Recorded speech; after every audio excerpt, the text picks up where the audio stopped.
Hello there everybody, and welcome back on in to the channel here for a new video, and a video that's quite different from what I usually do, as today I'm going to be going ahead and ranking every single Ninjago season into the form of a tier list. Tier lists are, honestly, all things considered, pretty outdated, but even when they were at their peak, I was never one to really hop on the train and start doing them really for myself, so I'm kind of enjoying them years later when nobody else is doing them, but it doesn't really matter because today I'm going to be ranking every single Ninjago season. I don't really have a plan for today's video, and that is mostly on purpose, just so that I can make this as interesting and raw as possible for you guys. So we're just going to be getting straight into this particular tier list. Again, I don't really have a plan. I'm just going to be going ahead, ordering the season as we go along here, and I will talk a little bit about every single Ninjago season as we go through. So, you know what, let's not even start in order. Let's just start off with Day of the Departed. It is the first one I saw down here at the bottom.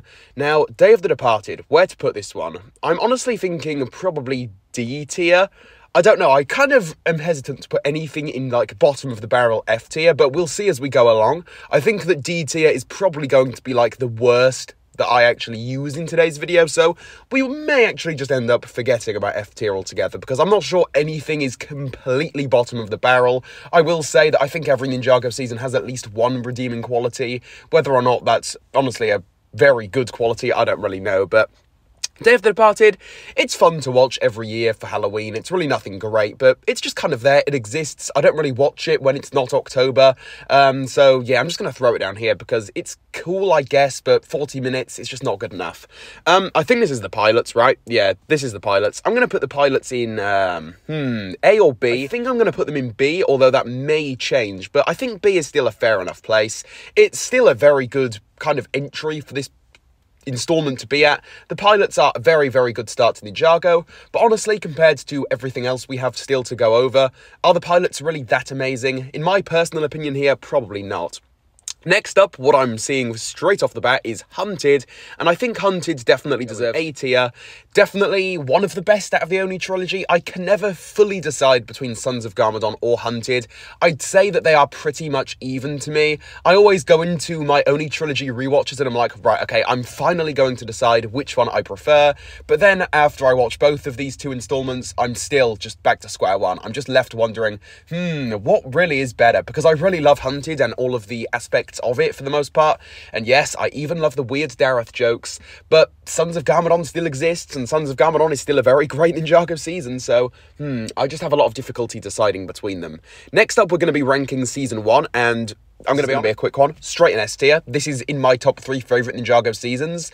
Although Season 1 is kind of beloved in the Ninjago community, I do still feel as though it is worthy of the title of underrated. And I know that the word underrated does tend to be so overused by a lot of people online in different fandoms and whatnot, but Season 1 is still just a bit of an underrated gem in my books. I don't know, I love it. I can make a whole different video just talking about Season 1. I love the way everything pans out. I love the pacing of it. I love how every single episode essentially focuses on a different ninja, with them unlocking their true potentials and stuff. Every ninja has equal spotlight for the most part. It is just such a fun time. Funnily enough, one of my other quick and easy Ninjago seasons is going to be up next, and that is going to be Skybound. Straight there in S tier, and those are probably how I'd actually rank them in S tier, by the way. So Season 1 would be my all-time favourite, I think, at least, followed by Skybound. Although the more I think about it, they are quite even, so I guess you could potentially, theoretically, swap them around. But yeah, I'm quite happy with those two being where they are in my S tier. Next up is Rebooted, and I think I'm just considering C tier, to be honest. Just quick and simple once again. Rebooted is a season that's honestly quite bad, but it's one of my weird guilty pleasures. I know it's not really particularly well written or anything, but for some reason, I don't know, I just actually sort of enjoy it. At least the first half, because I know I'm just not the biggest fan of the last few episodes, and I know I'm going to get some hate for this, but the finale always just, I don't know, I just kind of lose myself watching the finale. I just don't like it. Obviously, we do have the amazing Zane the sacrifice scene, but everything else was just so boring. Oh my god, I just really, really do not like the rebooted finale, in my opinion. It's just really not good. Next up, Well, next up would be Season 8, but you know what? I'm just going to go do Season 2 just because it's more interesting to talk about, in my opinion. This is another season that's kind of in that rebooted bracket. I used to hate it, just going to be straightforward with you, but recently I have rewatched it, and the filler episodes, I've always come out and said that I actually quite enjoyed them, but they were particularly entertaining this time. Like, just, I've got to say it, the filler episodes were just so funny, and I know there's so much to pick apart and hate on from them, but I don't know, it's just another weird guilty pleasure I have. So I'm going to put that in C tier, but I'm going to put it in front of Rebooted, because I do definitely come back to Season 2 more than I come back to Season 3. In fact, you know what? I think, honestly, Season 3, it's getting the boot. It's going to be put in D tier. Season 3 just... it's a bit worse. It's still one of my weird guilty pleasures, but Season 2 is definitely that rank above it, I would say. Next up, let's do Season 8, and again, as I was mentioning earlier, I cannot decide between Season 8, so I'm going to put Season 8 behind Season 9, but just for the sake of the video, please do just remember that, in my personal opinion anyway, Season 8 and 9 are completely interchangeable, so there is that to think about. Next up is March of the Oni, and this is an interesting one. I'm going to chuck it straight into, C tier, I think, although I'm going to have to put it in front of Season 2 just because, well, I'm going to get onto that if it'll let me put it in front. There we go. Season 10 is an interesting one because as it is, it's really just not that great, but all things considered, it had so much potential, and I feel as though all of the qualities for a great Ninjago season are there. It just needed to be longer. That was quite literally the one thing holding it back, in my personal opinion. So for all of those reasons, March of the Oni is going to go just there. I think, anyway. Again, it's kind of a weird toss-up between Season 2, because Season 2 is there and is still a big guilty pleasure of mine. So, I don't know, I might honestly, you know what, just go ahead and switch them around again. I think that's more fair, to be honest, because March of the Oni, as it actually is, just isn't that good, and is probably a bit worse than Season 2. I'd say I get a lot more enjoyment out of watching Season 2 overall, so yeah, I think I'm going to put it just there. Season 4 is definitely an A tier in my opinion, and I'm very happy in putting it just behind the Oni trilogy stuff we've already got up there, because Season 4, while it is a great season, the ending definitely does kind of hold it back a little bit in my personal opinion. The last few-ish episodes and also the finale aren't the best. I'd say that the first half of Season 4 is pretty much completely impeccable. It is flawless when it comes to the world of Ninjago and everything like that. So yeah, I really love the whole concept of it as well. But again, the last half, it's just not as good in my personal opinion, so it's going to have to be in there. Season 7, another funny one that I can definitely tell a story to. This is once again another one of those seasons that I used to hate, and I've said it on the channel so much in the past. It's always been like right at the bottom in some of my rankings that I've done, whenever the last time I did a ranking was, but yeah, it's definitely been sort of towards the bottom. But again, another season I rewatched recently, and I don't know, guys, for whatever reason, I was weirdly getting into it. I weirdly enjoyed it, and I can safely say that despite that, it has so many problems, and so many episodes are pretty much just completely bad, but for some reason there are just some weird qualities to it that I kind of enjoy. It's another huge guilty pleasure because I can definitely appreciate that it is, yeah, a bad season, but I don't know, I just keep coming back to it, and I do weirdly enjoy some of the episodes from it, so I don't know, it's going to have to be put into a D tier, I think, top of the D tier, so really not the best placement for it. I still like a lot of other stuff over it, but I don't know, you guys, it's still a weird guilty pleasure, that's all I can really say. Next up is going to have to be Season 5, and honestly, guys, straight into S tier. That's not one of my top 3 seasons, but still, that will be moved around as we progress further here. So Season 5, just flawless, pretty much. I love all of it. Every single episode is so much fun. I love this sort of like adventure the ninja go on throughout the Cloud Kingdom, and obviously the first Ninjutsu Master's tomb. The Ronin stuff was kind of cool, despite the weirdness with him and Nia. But yeah, overall, Season 5 was definitely really, really cool. I think that next up, Prime Empire definitely deserves B tier, like pretty much right in the middle of things here, or mostly anyway. Prime Empire is one of those seasons that's just so... I hate using the word mid or average because I feel as though that does kind of like ruin it a little bit, but it's just one of those really fun Ninjago seasons. It's really safe, I would say. Safe is the best word I would use to describe it. It's fun, it's good, but is it anything amazing? No. But is it anything bad? No, absolutely not. Prime Empire is still an extremely fun adventure, so in a lot of ways it is similar to the pilots because it's good. yeah, it's just good, and that's kind of it. It's not amazing, it's not up there with like season 5, season 6, season 1 for me, but it's not bad. It's not with like the season 7s, the season 3s, or anything of that nature. So I'm just going to stick it right there. Next up, we're just going to kind of ignore the season 11 poster, because I think that there are also a separate listing for the ice chapter and the fire chapter, so we'll get onto that a little bit later. But for now, we're going to be putting the island once again in B tier. So the B tier is getting quite a lot of use now, guys, and yeah, the island is a really, really fun adventure. It's nothing amazing by any means, but it's really, really fun for what it is. Just considering it as a special and nothing more, nothing less, the island is very, very fun, and I do actually rewatch it quite a lot. It's short, it's easy to get through, and it's just classic Ninjago fun. I really, really love it. It was kind of useless in the context of Seabound. It wasn't really needed, to be fully honest. I'm not sure why they kind of acted like it was like this huge prequel to Seabound when it was releasing, but I mean, whatever, that doesn't really take away anything from the season itself. It's still a really, really fun special.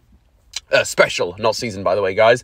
We're not bringing back that debate, but I'm just going to say it. The island is definitely a special. But yeah, all things considered, I do really, really love the island. I'm a big fan of it. I've said it a lot on Twitter specifically. It's very, very fun. Next up is a Ninjago season that I used to love. Top 3, maybe even top 2. But recently it's kind of fallen back. And that is Master of the Mountain season 13. I'm quite confident and happy putting it in A tier nowadays. It's definitely fallen down. The last time I've rewatched it, the last few times actually, I haven't liked it as much. I'm not too sure why I loved it so much to begin with. Maybe it was that Cole focus kind of, I don't know, blinding me a little bit. But yeah, I think A tier is going to be pretty much the perfect place for Master of the Mountain. I don't know, it may honestly be worth its own separate video at some point in the future. Not that I have one planned for the near future. But yeah, all things considered, Master of the Mountain is still a very, very good Ninjago season, don't get me wrong. But it's just not quite as impeccable and flawless like I used to sort of believe it was. So I think A tier, where I've got it, is very, very good for it. Next up is going to be Seabound. That's going to be just below. No, actually, no, never mind. Seabound is going to be just above Master of the Mountain, if I can actually get it there. There we go. So Seabound, yeah, definitely. It's a very, very good Ninjago season. I absolutely adore the story it tells. I've had a very weird relationship with Seabound. I've gone from loving it to sort of not liking it to sort of hating it to liking it to loving it. I don't know. It's just been all over the place. But recently, I'd say I've had a very, very consistent opinion on Seabound overall, to the point where I definitely am safe and happy putting it in A tier. I think it's definitely worthy of A tier, especially where it is now. It's sort of below season 4, but it's slightly above season 13, so it's still a very, very good Ninjago season, in my personal opinion. Oh boy, next up is Crystalized, the infamous season itself, and, honestly, I'm going to put it above Prime Empire, so it's quite high in B tier. And you know what? No, actually, no. That's wrong. I'm sorry about that. Okay, that's better. So we've got the pilots, then we've got Prime Empire, then we've got Crystalized, and then we've got the island, all going on in B tier. Because Crystalized, I do still really love the first half, and I do still like quite a lot of Crystalized. I have quite a lot of fun watching it, but at the same time, it's when you get to the Harubi stuff and really think about it just for like 30 seconds, and also just watch some of the last like 5 to 10 episodes, it just really falls off, and it really pains me to talk about Crystalized, because it was off to such a great start, and the hype in the Ninjago community at the time when it was all releasing was so great. I have such fond memories of doing YouTube back then as well, because I was so hyped for it. My YouTube channel was pretty much at its peak as well, I remember. The hype was just absolutely crazy. So to see the fall off of Crystalized, it's just really sad, but it is what it is. It ended up just being not too great. So yeah, I think B tier is a safe place for it. It's just such a shame, because I would say that it definitely did have the potential for S tier, but things just didn't go that way. Also, I've just kind of noticed this is weird advert going on at the top, so I'll just kind of ignore that. There's not really much I can do about it. Haven't really noticed that before, so yeah, we'll just kind of forget about that. Next up, though, we have the Ice Chapter, and I think Ice Chapter is C tier, to be honest. I'm just not the biggest fan of it. I know that Season 11 is really overhated for the most part, but I will still say that it's not the best, and the Ice Chapter specifically isn't really my thing, to be honest. And that leads me straight on to my very strange opinion next, because I think that the Fire Chapter is worthy of B tier. Low B tier, but still. I really do enjoy the Fire Chapter. I think it's so much fun. It's just like classic Ninjago fun. And I'm one of those people, one of those rare people out there that actually prefers the Fire Chapter to the Ice Chapter. We're kind of a rare dying out species. maybe not dying out because there were never many fans of the Fire chapter to begin with, but still, I'm one of those rare people that actually prefers it. I just find it to be so much fun, even like the quote-unquote filler episodes. Just all of it is just so much fun in my opinion. The clutch power stuff was kind of fun to watch. Obviously, again, Asphera, the whole museum stuff. Kai's arc was definitely a bit, not good, shall we say, but still, I did enjoy the Fire chapter overall. Again, as I say, it's really, really fun. And with that being said, that actually takes us on to our final Ninjago installment to talk about. Whoops, I've just kind of messed up the ranking there. Is that right? Yeah, okay. A tier has been fixed after I kind of ruined it there. But next up is going to be Dragon's Rising, and Dragon's Rising is definitely in my top 3. I'm not too sure where exactly, so we'll just kind of forget the actual top 3 in S tier exists. Just kind of rank them however you guys want, obviously in the context of my particular list. But yeah, Dragon's Rising, amazing. I don't even want to talk too much about this one in this particular video because I have made tons upon tons of different videos talking about Dragon's Rising Season 1 overall. But all I can really say to you guys in this video is impeccable stuff. The more I rewatch it, the more I absolutely love and adore it. It's not me overhyping it, trust me, I have rewatched it so many times, both in full and just individual episodes here and there randomly. And again, a Dragon's Rising Season 1, masterpiece, pretty much, like borderline masterpiece. It is just so much fun. I love it. Definitely in my top 3 favourite Ninjago seasons of all time. But with all of this being said, you guys, that is going to conclude things here. Hopefully you enjoyed my long overdue ranking of the seasons in this tier list format. I much prefer doing videos like this where there's not too much editing going on. It's just kind of me rambling, having a lot of fun recording these videos for you guys. So hopefully you did enjoy this particular format. I plan on making more videos like this in the future, like perhaps a villain ranking in a tier list style. So if you guys would be interested in that, please do let me know down below in the comments. And yeah, if you did enjoy today's video here, please leave a like on it. It really helps me out in the YouTube algorithm. Go ahead and subscribe to my channel for more like this because I'm going to be uploading a lot of different content quite soon. And also turn on that notification bell so that you can keep updated whenever I do release a new video. And with all of this being said, you guys, I will see you all very soon for a new video. So see you all soon, and goodbye, everybody.